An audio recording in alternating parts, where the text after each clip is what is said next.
Hello, this is my module 8 for EDL 856. Um, we're talking about the communications with the school and the internal and external.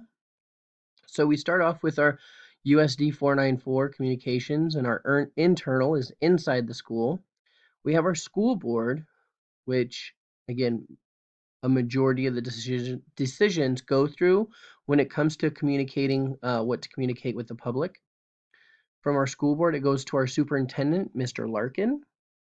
And then from there, it's dependent on if it's emergency or if it's non-emergency. If it's emergency, we send out a mass text message, and it goes to all the family and staff members. You know, if it's weather or early dismissal, anything like that, will go can go through the text message. And also, we also post it on Facebook, Twitter, and that stuff as well.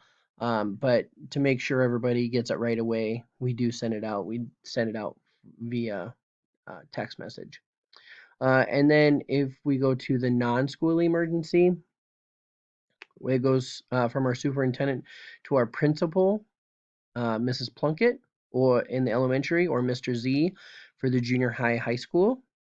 From there, it is presented to the staff faculty by email or a staff meeting.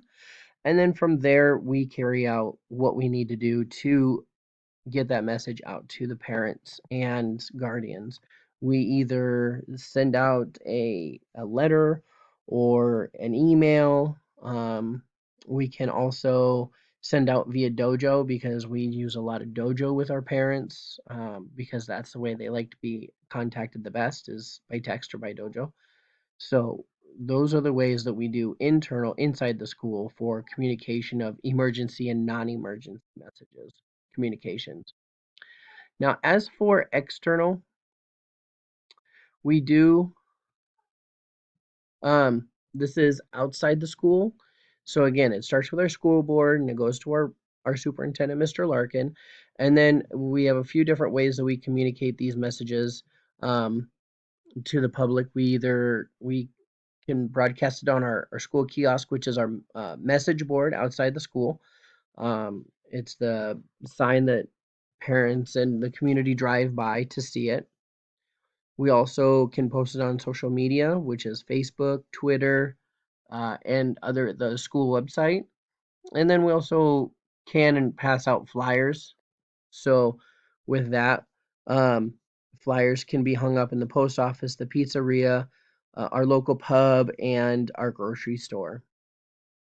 So that gives us another way of communicating with the community for um, stuff that's going on in the school and around the school and what we're doing. Um, so with this, the creation was fairly simple. We have a fairly small chain of command for us to go through. So to create our communications was pretty simple. Um, the less you have to go through, the easier it is. And since we have a pretty small chain, it was pretty simple for me to do. Um, the strengths of our public are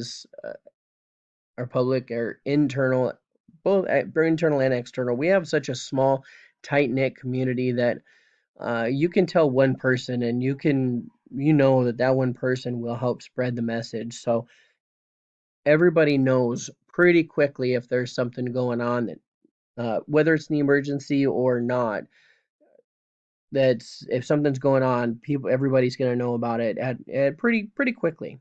So that is one of our strengths, knowing that the message, when it gets out there, it will be quickly and hopefully accurately. One of our weaknesses is that we have a lot of Spanish speaking parents, and not just Spanish speaking, but non English speaking parents. So that does make it a little more difficult. We do send messages out also in Spanish, but we have a lot of different dialects of Spanish in our community that can make it difficult to know that they are getting the right message. And that is one thing that we do worry about sometimes, is are they are these parents getting the accurate information? Because sometimes we communicate with the parents and through text or apps. translating apps, and I'll put in what I want to say to them, or they respond to my message, and I have to kind of figure out what they're saying. Even though it was translated into English, it still doesn't make a lot of sense, so I have to kind of figure out what they're saying. So that's kind of a concern we have sometimes, is how the message is being translated and if it's being translated accurately.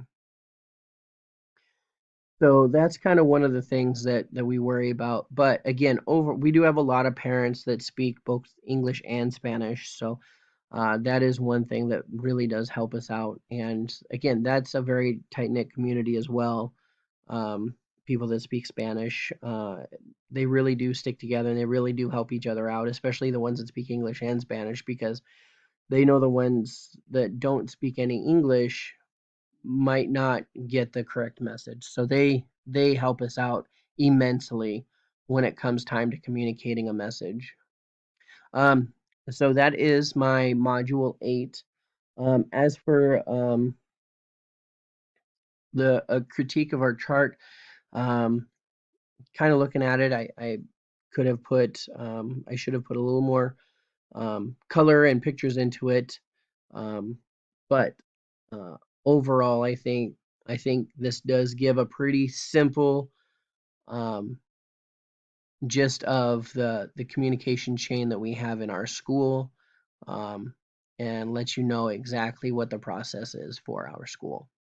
Thank you.